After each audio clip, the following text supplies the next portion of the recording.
El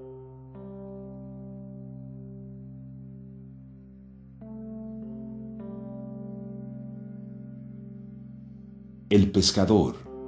Un banquero de inversión americano estaba en el muelle de un pueblo caribeño cuando llegó un bote con un solo pescador. Dentro del bote había varios atunes amarillos de buen tamaño. El americano elogió al pescador por la calidad del pescado y le preguntó cuánto tiempo le había tomado pescarlos. El pescador respondió que solo un poco de tiempo. El americano luego le preguntó por qué no permanecía más tiempo y sacaba más pescado. El pescador dijo que él tenía lo suficiente para satisfacer las necesidades inmediatas de su familia. El americano luego preguntó, ¿pero qué hace usted con el resto de su tiempo? El pescador dijo, duermo hasta tarde, pesco un poco, juego con mis hijos, hago siesta con mi señora María, caigo todas las noches al pueblo donde tomo vino y toco guitarra con mis amigos. Tengo una vida placentera y ocupada. El americano replicó, soy máster en administración y dirección de empresas de Harvard, y podría ayudarte. Deberías gastar más tiempo en la pesca, y con los ingresos comprar un bote más grande. Con los ingresos del bote más grande podrías comprar varios botes, y eventualmente tendrías una flota de botes pesqueros. En vez de vender el pescado a un intermediario, lo podrías hacer directamente a un procesador, y eventualmente abrir tu propia procesadora. Deberías controlar la producción, el procesamiento y la distribución. Deberías salir de este pequeño pueblo e irte a la capital, donde manejarías tu empresa en expansión. El pescador preguntó, ¿pero cuánto tiempo tarda todo eso? A lo cual respondió el americano, entre 15 y 20 años. ¿Y luego qué? El americano se rió, y dijo que esa era la mejor parte. Cuando llegue la hora deberías anunciar una oferta inicial de acciones y vender las acciones de tu empresa al público. Te volverás rico, tendrás millones. Millones, ¿y luego qué? Dijo el americano, luego te puedes retirar. Te mueves a un pueblo en la costa donde puedes dormir hasta tarde, pescar un poco, jugar con tus hijos, hacer siesta con tu mujer, caer todas las noches al pueblo donde tomas vino y tocas guitarra con tus amigos. El pescador respondió, ¿acaso eso no es lo que ya tengo? El gallo y el sultán. Érase una mujer muy pobre que no tenía a nadie más que a un gallito. Cierto día el gallito halló una monedita de oro en la calle.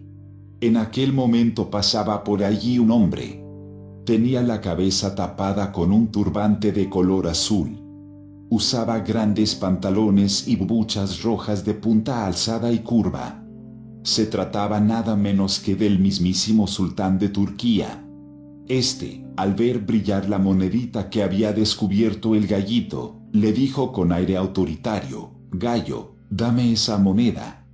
«No», contestó el gallito. «Se la daré a mi ama, que es pobre y la necesita más que tú». Pero el sultán no le hizo caso, le quitó la monedita y se fue al palacio. El gallito quedó a punto de echarse a llorar. Lo pensó mejor, apretó el pico y echó a correr tras el sultán. Cuando éste atravesaba la puerta del jardín del palacio, el gallito le gritó, «Cocorrico, dame mi monedita. Cocorrico, cocorrico, dame mi monedita». Fue tanto lo que gritó, que el sultán tuvo que taparse las orejas con las manos. El sultán atravesó el jardín corriendo para llegar al cuarto más escondido de su grandioso palacio. Pero el gallito sacudió sus alas, voló hasta la ventana, y siguió gritando, «Cocorrico, cocorrico, dame mi monedita». El sultán, muy enojado, llamó a sus esclavos y les ordenó, «Agarren ese gallo y tírenlo al pozo». Los esclavos cumplieron la orden de su señor. Pero el gallito no perdió la serenidad. Al caer al agua, sacudió la cabeza y dijo las siguientes palabras mágicas. Sorbe el agua, buchecito. Buchecito, sorbe el agua, toda el agua, hasta el final. Y abriendo el pico, glop, glop, glop, se sorbió toda el agua del pozo. Luego sacudió fuertemente las alas y llegó de nuevo hasta la ventana del sultán. Cocorrico, cocorrico, dame mi monedita. Se puso a gritar otra vez. El enojo del sultán se volvió cólera. Llamó a sus esclavos y les ordenó, agarren ese gallo y tírenlo al fuego. Los esclavos cumplieron las órdenes de su señor y arrojaron el gallito a una hoguera. Este no perdió la serenidad. Mientras el gallito iba por el aire de cabeza al fuego, recitó sus palabras mágicas. Saca el agua, buchecito. Buchecito, saca el agua. Toda el agua hasta el final. Y, al momento, echó sobre la hoguera toda el agua del pozo. Cuando las llamas se apagaron, el gallito movió las alas y volvió a la ventana del sultán. Desde allí gritó a más no poder. Cocorrico, cocorrico, dame mi monedita. Al sultán le dio mucha cólera y ordenó a sus esclavos, meted ese gallo a una colmena, para que las abejas lo hagan callar con sus aguijones. Los esclavos cogieron el gallo y lo metieron a una gran colmena. Él no se asustó y recitó las palabras mágicas. Traga las abejas, buchecito. Buchecito, traga las abejitas. De una en una, hasta el final. Cuando se tragó todas las abejas, sacudió sus alas y volvió a la ventana para seguir gritando. Cocorrico, cocorrico, dame mi monedita. De la cólera que le entró al sultán, se puso tan rojo como sus bubuchas. Por un buen rato no dijo ni una palabra, pero al fin gritó, traedme aquí ese gallo. Los esclavos hicieron lo que su señor les ordenaba. El sultán cogió el gallito por el cuello y se lo metió en el bolsillo. Ahí te vas a quedar para siempre, exclamó. Nunca más vas a salir de tu encierro. Pero el gallito se puso a cantar dentro del bolsillo. Saca las abejitas, buchecito. Buchecito, saca las abejitas. De una en una, hasta el final.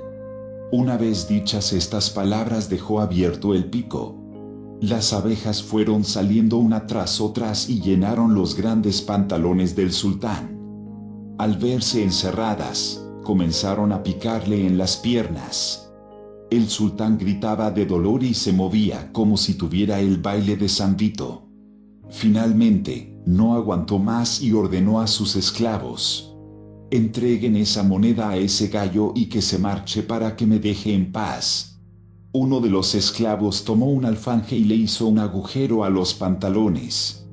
En el acto salieron el gallito y las abejas. El sultán dio un suspiro. Los esclavos entregaron su monedita al gallito, que se la llevó volando a su dueña. Esta compró muchas cosas y vivió más contenta que nunca con su querido gallito.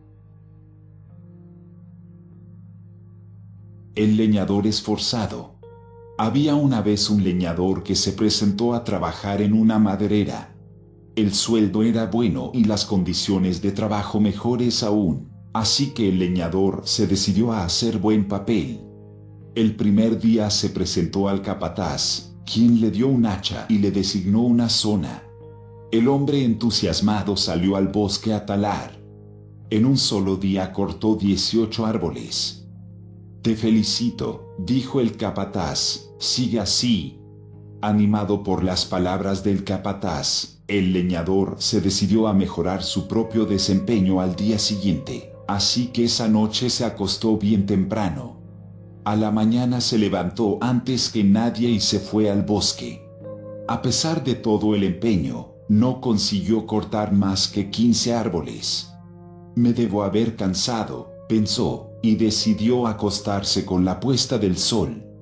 Al amanecer se levantó decidido a batir su marca de 18 árboles. Sin embargo, ese día no llegó ni a la mitad. Al día siguiente fueron 7, luego 5, y el último día estuvo toda la tarde tratando de hacer caer su segundo árbol. Inquieto por el pensamiento del capataz, el leñador se acercó a contarle lo que le estaba pasando, y a jurarle y perjurarle que se esforzaba al límite de desfallecer. El capataz le preguntó: ¿cuándo afilaste tu hacha la última vez? ¿Afilar? No tuve tiempo de afilar, estuve muy ocupado cortando árboles. El plato de madera. Había una vez un hombre entrado en años que vivía en la casa de su hijo. Tenía un nieto pequeño al que quería con locura. Cada noche la familia se reunía a cenar en torno de una mesa grande. Allí compartían unos buenos manjares y unas conversaciones serenas. Pobre abuelo. Había pasado la vida trabajando de sol a sol con sus manos. Pero tanto trabajo se había cobrado un doloroso tributo. Las manos del anciano temblaban como las hojas bajo el viento de otoño. A pesar de sus esfuerzos, a menudo los objetos se le caían de las manos y a veces se hacían añicos al dar en el suelo. Durante las comidas no acertaba a llevar la cuchara a la boca, y su contenido se derramaba sobre el mantel. Para evitar tal molestia procuraba acercarse al plato, y éste solía terminar roto en pedazos sobre las baldosas del comedor. Y así un día tras otro. Su hijo, muy molesto por los temblores del abuelo, tomó una decisión que contrarió a toda la familia. Desde aquel día el abuelo comería en su habitación y usaría un plato de madera. Así, ni mancharía los manteles ni rompería la vajilla. El abuelo movía suavemente la cabeza con resignación, y de vez en cuando enjugaba unas lágrimas que le resbalaban por las mejillas. Era muy duro aceptar aquella humillación. Pasaron unas semanas y una tarde, cuando el hijo volvió a su casa, encontró al niño de 9 años enfrascado en una misteriosa tarea. El chico trabajaba un pedazo de madera con un cuchillo de cocina.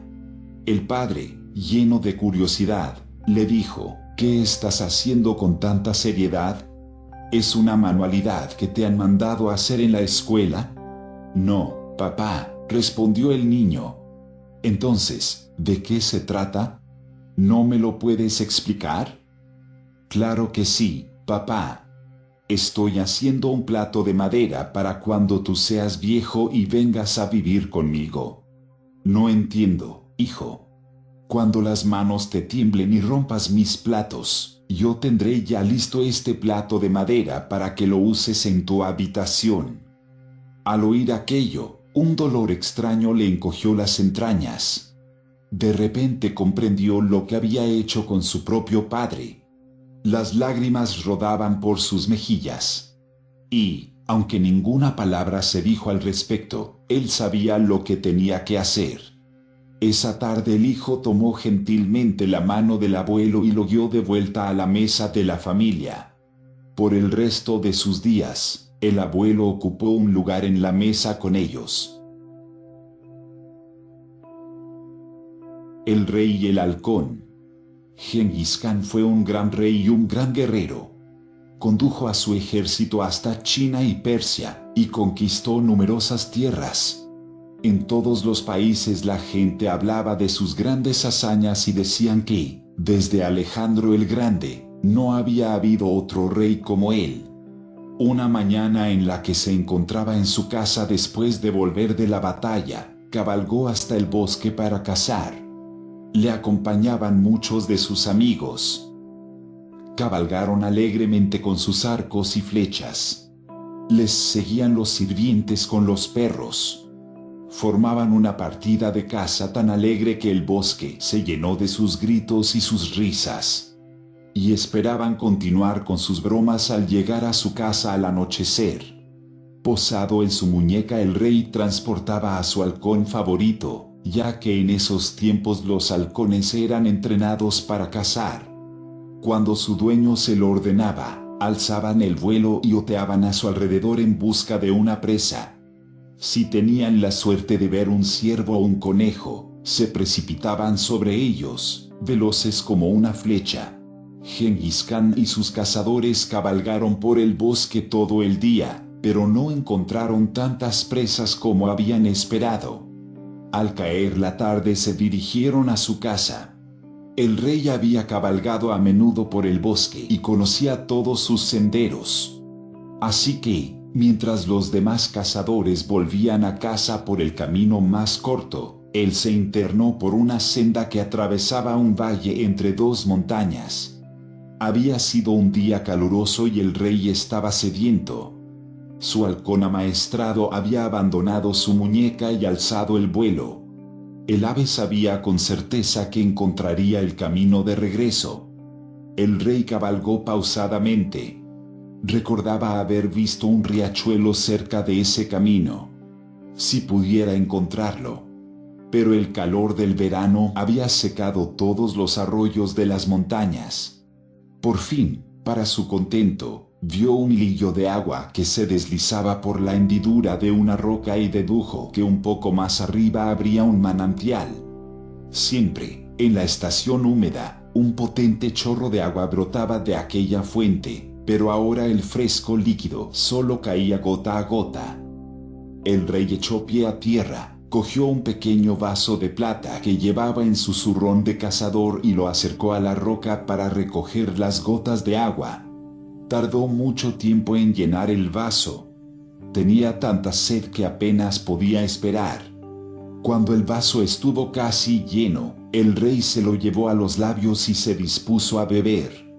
De repente, un zumbido cruzó el aire y el vaso cayó de sus manos. El agua se derramó por el suelo. El rey levantó la vista para ver quién había provocado el accidente y descubrió que había sido su halcón.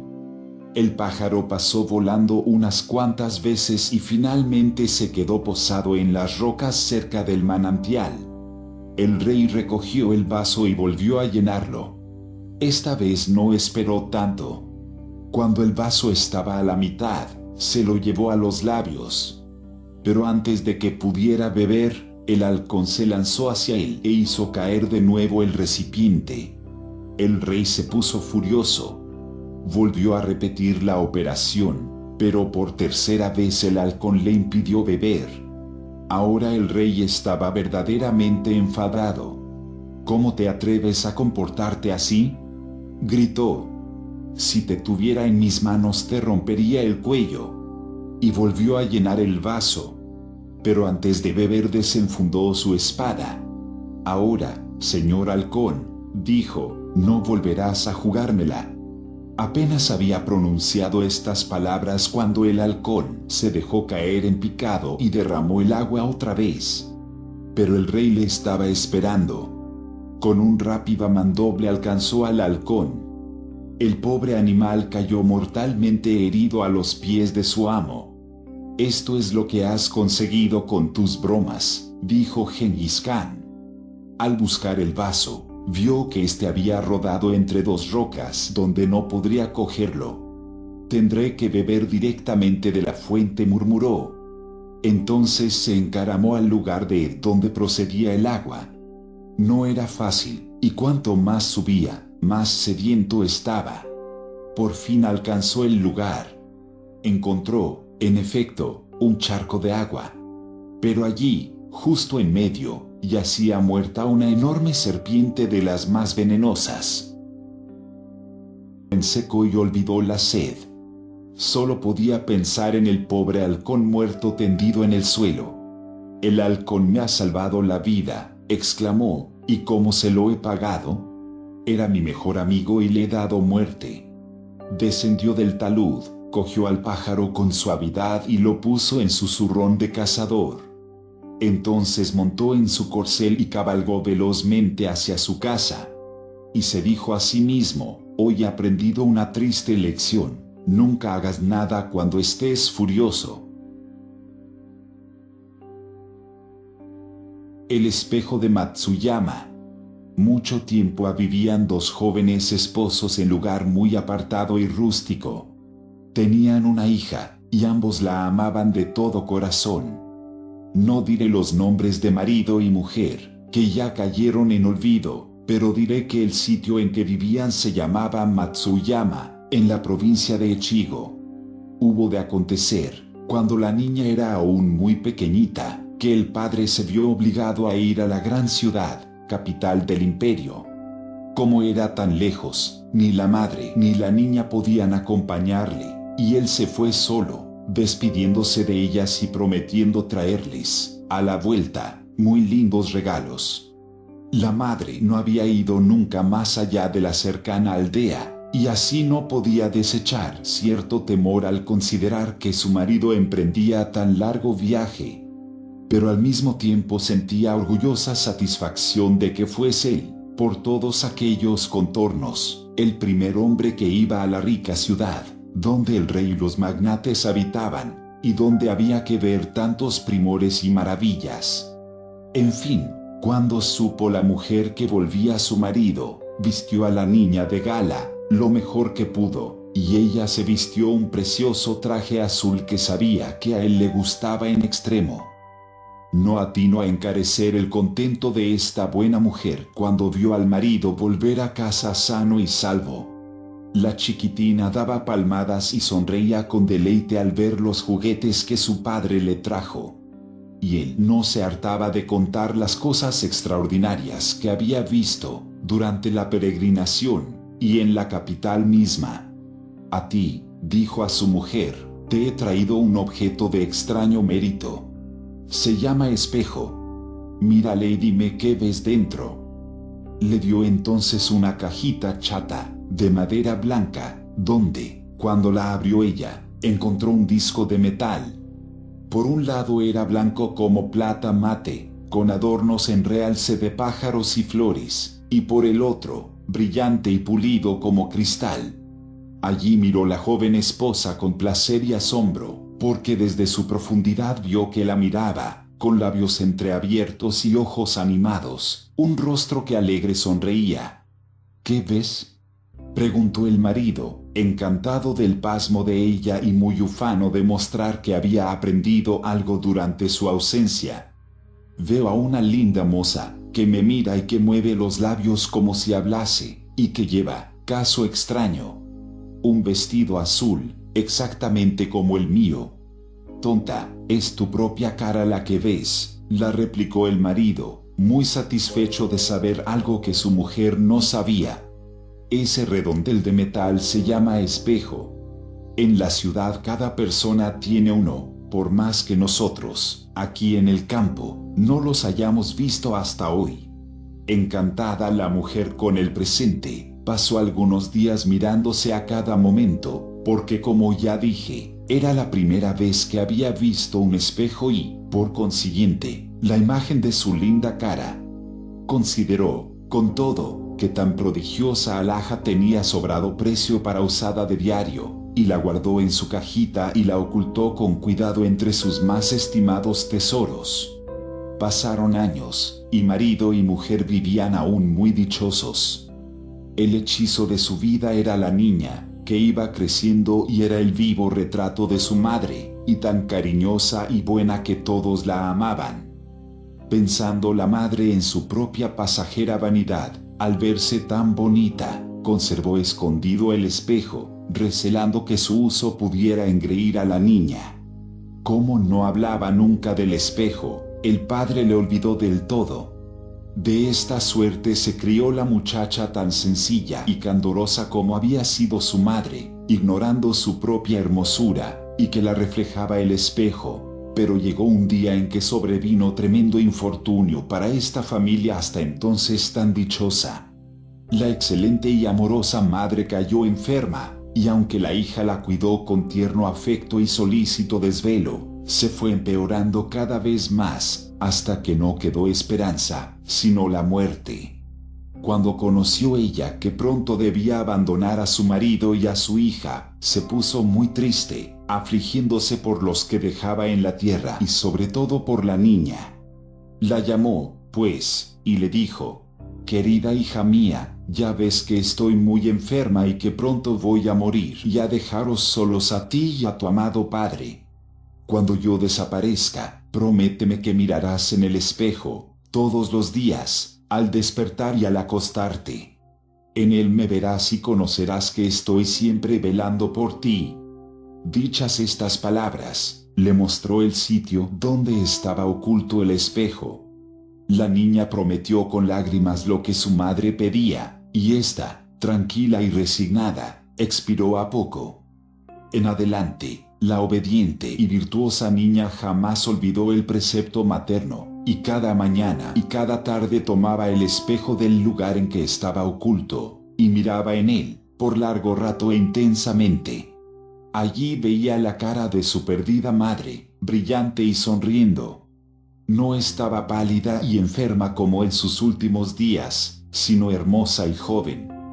A ella confiaba de noche sus disgustos y penas del día, y en ella, al despertar, buscaba aliento y cariño para cumplir con sus deberes. De esta manera vivió la niña, como vigilada por su madre, procurando complacerla en todo como cuando vivía, y cuidando siempre de no hacer cosa alguna que pudiera afligirla o enojarla. Su más puro contento era mirar en el espejo y poder decir: «Madre, hoy he sido como tú quieres que yo sea».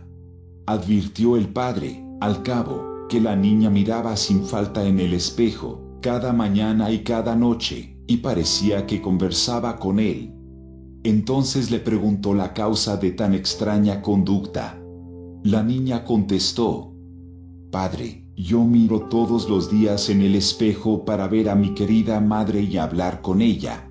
Le refirió además el deseo de su madre moribunda, y que ella nunca había dejado de cumplirle. Enternecido por tanta sencillez y tan fiel y amorosa obediencia, vertió lágrimas de piedad y de afecto, y nunca tuvo corazón para descubrir a su hija que la imagen que veía en el espejo era el trasunto de su propia dulce figura, que el poderoso y blando lazo del amor filial hacía cada vez más semejante a la de su difunta madre. La cascada maravillosa. Hace mucho tiempo, en una zona remota de Japón, vivía Omi, un leñador muy pobre que cuidaba a sus padres ancianos. A diario salía temprano de su choza, subía al monte y trabajaba toda la jornada, pero lo que ganaba no le alcanzaba para mantener a su familia. Una mañana se dirigió a una loma a la que casi no iban los leñadores. Estuvo trabajando, y a mediodía se sentó a descansar bajo un árbol. A unos cuantos pasos estaba echado un tejón bien gordito y profundamente dormido. «Qué buena suerte», pensó Omi, «hoy cenaremos carne». Se acercó al tejón para capturarlo, pero se arrepintió. «Es un animal indefenso. Mejor voy a seguir trabajando para ganar un poco más», se dijo. Para su sorpresa, el tejón despertó al instante.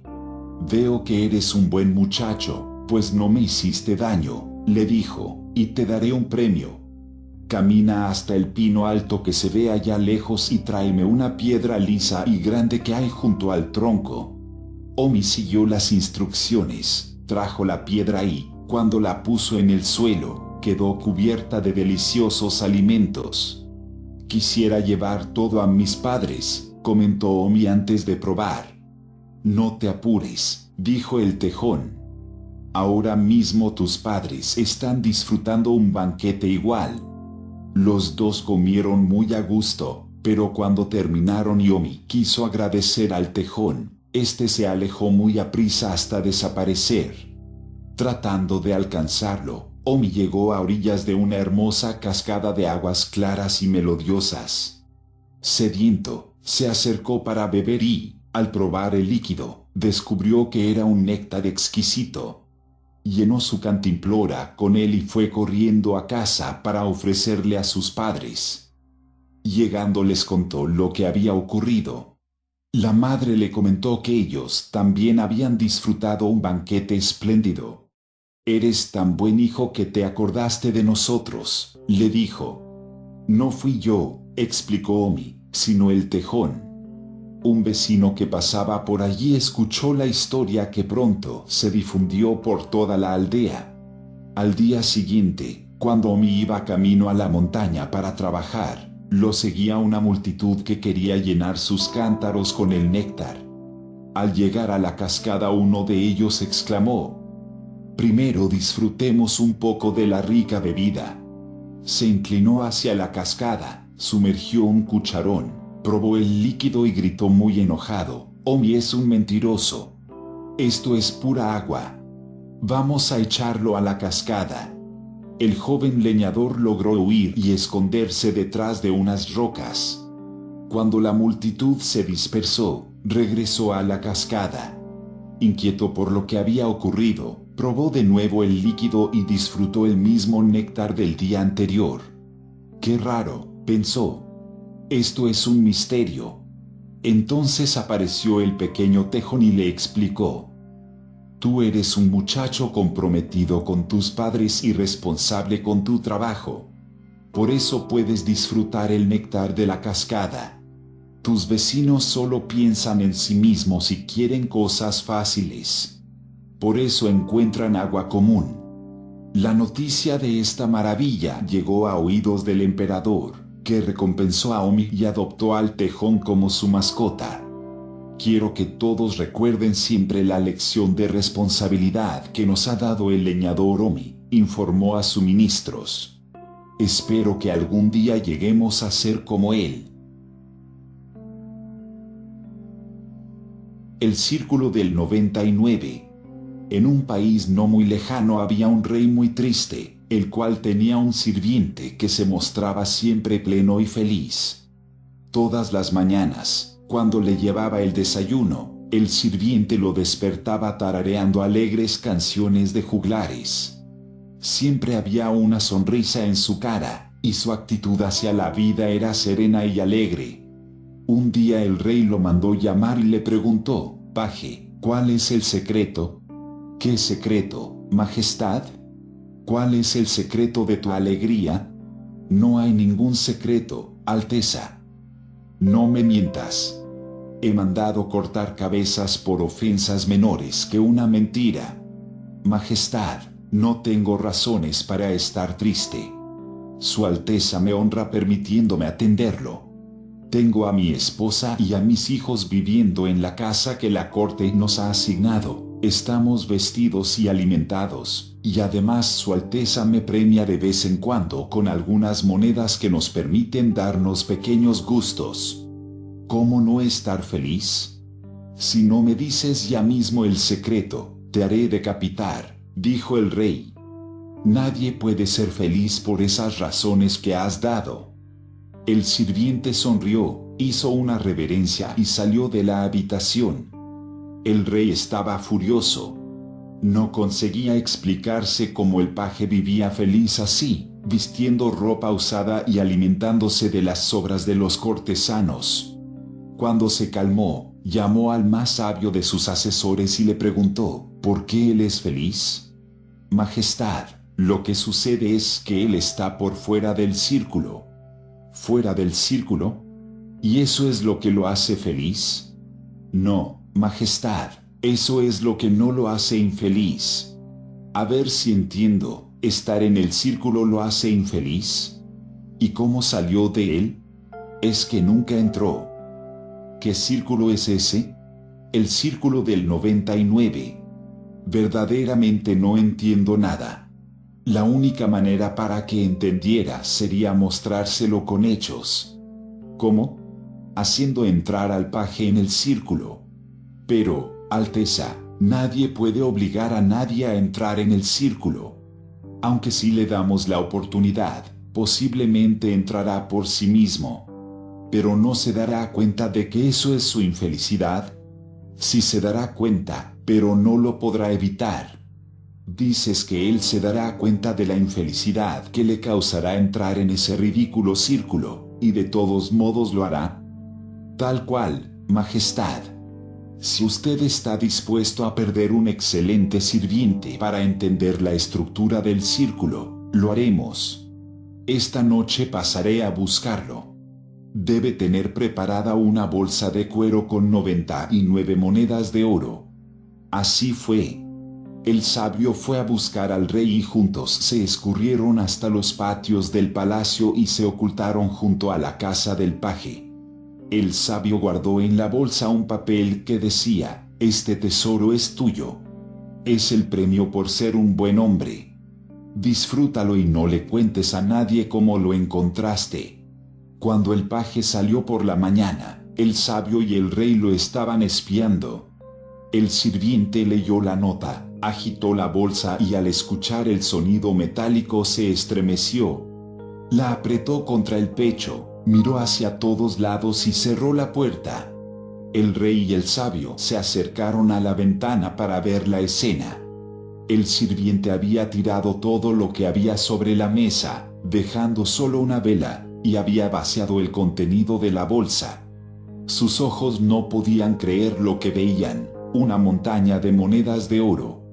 El paje las tocaba, las amontonaba y las alumbraba con la vela. Las juntaba y desparramaba, jugaba con ellas. Así, empezó a hacer pilas de 10 monedas. Una pila de 10, 2 pilas de 10, 3, 4, 5 pilas de 10. Hasta que formó la última pila, 9 monedas. Su mirada recorrió la mesa primero, luego el suelo y finalmente la bolsa. «No puede ser», pensó. Puso la última pila al lado de las otras y confirmó que era más baja. «Me robaron», gritó, «me robaron, malditos». Una vez más buscó en la mesa, en el piso, en la bolsa, en sus ropas. Corrió los muebles, pero no encontró nada. Sobre la mesa, como burlándose de él, una montañita resplandeciente le recordaba que había 99 monedas de oro. «Es mucho dinero», pensó, «pero me falta una moneda». 99 no es un número completo. 100 es un número completo, pero 99 no. El rey y su asesor miraban por la ventana. La cara del paje ya no era la misma, tenía el ceño fruncido y los rasgos tensos, los ojos se veían pequeños y la boca mostraba una horrible ritud. El sirviente guardó las monedas y, mirando para todos lados con el fin de cerciorarse de que nadie lo viera, escondió la bolsa entre la leña. Tomó papel y pluma y se sentó a hacer cálculos. ¿Cuánto tiempo tendría que ahorrar para comprar su moneda número 100? Hablaba solo en voz alta.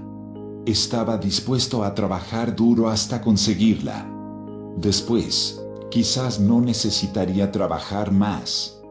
Con 100 monedas de oro un hombre puede dejar de trabajar. Con 100 monedas de oro un hombre es rico. Con 100 monedas de oro se puede vivir tranquilo. Si trabajaba y ahorraba, en 11 o 12 años juntaría lo necesario.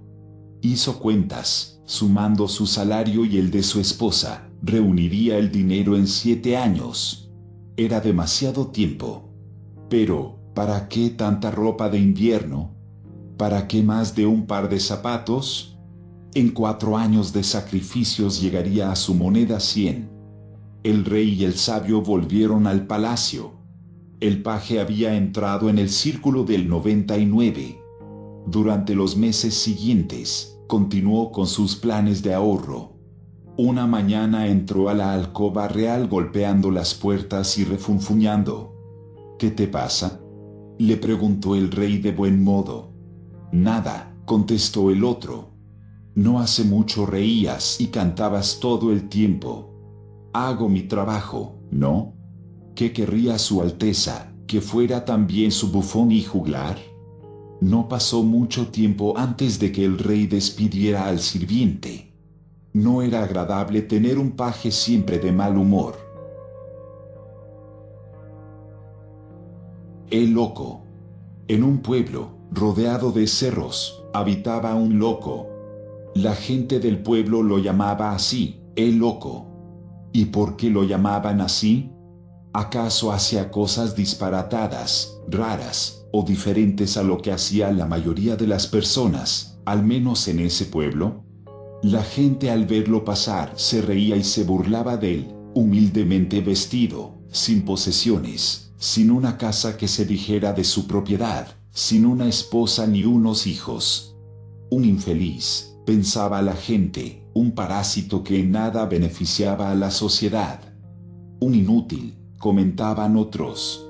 Mas he aquí que ese loco pasaba su vida sembrando árboles en todas partes, donde podía sembraba semillas de las cuales nunca vería ni las flores ni el fruto, sin que nadie le pagara por ello y nadie se lo agradeciera.